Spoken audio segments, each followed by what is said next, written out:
Good evening, boxing fans, and welcome back. Am I the only one who doesn't have a single bad word to say about Gennady Golovkin or Daniel Jacobs? This is Rummy's Corner. The middleweight championship showdown between champion Gennady Golovkin and challenger Daniel Jacobs turned out to be a fairly entertaining affair. Golovkin entered the bout with 17 consecutive title defenses, and he was also carrying a streak of 23 consecutive knockout victories dating back to November 2008. Meanwhile, Jacobs was widely perceived as the biggest threat Golovkin has ever faced to date. When the action got underway, both fighters were showing respect for one another and going through a bit of a feeling out process. They both tried establishing their jabs, and in the early going, Gennady's jab seemed sharper and more accurate. As the round progressed, Jacobs started getting his own jab going a little better too. It was a patient start for both boxers, and neither man landed anything especially significant. It was a fairly even first round, but Gennady's jab was more consistent and a little snappier. I scored the opening round for Gennady Golovkin. Round 2 started with a lot of similar posturing that we saw in the previous round. Early on, Jacobs switched into a southpaw stance, and it appeared he was looking to create openings to throw a straight left. And he started having some success with this punch, while Golovkin remained methodical in his approach. Jacobs started working the jab from the southpaw stance, and he was effectively neutralizing Golovkin's offense with movement and angles. Golovkin was still popping Jacobs with the occasional jab, but Jacobs appeared to be doing a better job controlling the rhythm of the fight. I scored round 2 for Daniel Jacobs. Golovkin came out more assertively to start the third, and he started pressing the action a little bit more. It was a better round for Golovkin, who got his jab into a better rhythm, but Jacobs was also still having his moments and fighting well. On the whole, Golovkin consistently did the better work in this round. I had round 3 for Gennady Golovkin. Round 4 started with Golovkin continuing to stalk Jacobs, and the rhythm of the fight seemed to pick off right where it left off in the previous round. About 30 seconds in, when Jacob was fighting out of the southpaw stance still, Golovkin landed a good short combination that sent an off-balance Jacobs down to the canvas. Jacobs rose quickly, and he didn't appear too badly hurt. Cool as an assassin, Golovkin patiently stalked Jacobs, and he landed a series of isolated shots that were mostly landing flush. But Golovkin was measured in his attack, and he approached matters with veteran poise. Golovkin was using a mean, powerful jab, and Jacobs was only firing back sporadically. It was an excellent round for Triple G, and with the knockdown, that was a 10-8 round for Gennady Golovkin. Jacobs seemed fresh to start the 5th, but Golovkin continued exhibiting an excellent jab, and he started digging to the body a little bit more, and this helped create some openings upstairs. But this was a good recovery round for Jacobs following that knockdown.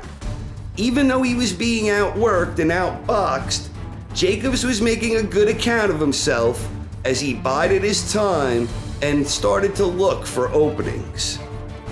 Round 5 went to Gennady Golovkin on my card. Jacobs came out in round 6 doing good work out of that southpaw stance. He was firing off an effective right jab, and he was moving around the ring well. For whatever reason, Golovkin seemed to abandon his jab at times in this round, and when he was throwing it, he wasn't using it as effectively as he had been in the previous few rounds. Jacobs took the initiative in round 6, and did the better work, often in the form of explosive, fast, short combinations. I gave round 6 to Daniel Jacobs. Round 7 was a competitive round where both boxers were having their moments. Golovkin was still not using his jab as well as he had been earlier in the fight, and Jacobs was continuing to fight well while mostly still fighting out of that southpaw stance. It was a good close round, but Jacobs was being a little more effective offensively, and he was also making Golovkin miss a little more on defense. Round 7 went to Daniel Jacobs on my card. Round 8 looked a lot like round 7, and this was another good round for Danny Jacobs. He was working a little more out of the conventional stance in this round, and Jacobs was being a little more active offensively, as Gennady still seemed to have forgotten all about using his jab. Golovkin did land a big right hand that was probably the best punch of the round, but Jacobs did the more consistent, effective work throughout the round. I had round 8 as another round for Daniel Jacobs. Golovkin started round 9, rededicated to his jab, but he still wasn't snapping the jab the way he had been earlier, and Jacobs was managing to sneak in a few quick flurries around it. This was a close and competitive round, where both warriors showcased their heart and determination. Jacobs was doing good work, but Gennady was landing some powerful uppercuts this round, in addition to rediscovering his jab and finishing the round strong. I scored round 9 for Gennady Golovkin. Golovkin started round 10 aggressively, and this turned out to be another close and competitive round. Both boxers were having their moments and exchanging good shots in short bursts, and that helped make for an interesting round. But Jacobs was the one who seemed to be doing the better and more consistent work over that 3-minute duration. I scored round 10 for Daniel Jacobs. Round 11 was yet another close and competitive round. Jacobs looked fatigued in this round, going long stretches without throwing much in between some isolated, short, explosive flurries. Golovkin was pressing the action more, and while Jacobs was doing some good work of his own, especially in the final minute of the round, Golovkin was the one doing the better and more consistent work over this particular 3-minute spell. I scored round 11 for Gennady Golovkin. Not surprisingly, the 12th and final round was another good and competitive one. Golovkin and Jacobs both looked tired, and understandably so, but they both continued digging down deep and showcasing their tremendous determination. They traded some intense big shots back and forth to close out the show, where each boxer was having his moment in the spotlight. It was a close final round that really could have gone either way.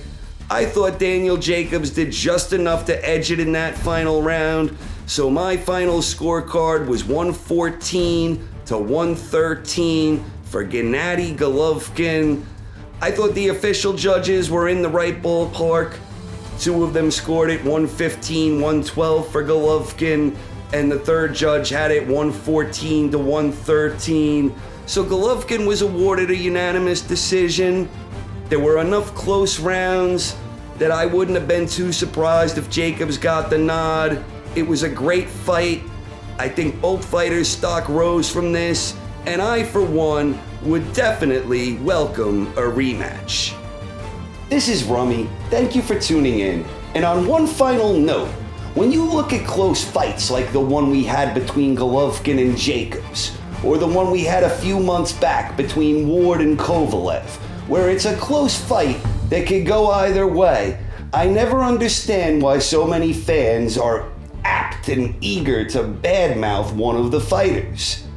Can't we just have situations where everyone's stock rises and the decision is what it is? Again, this is Rummy. Thank you for tuning in. Please stay tuned for more episodes in the future. And if you enjoyed this episode, stay tuned for more in the future. Good night.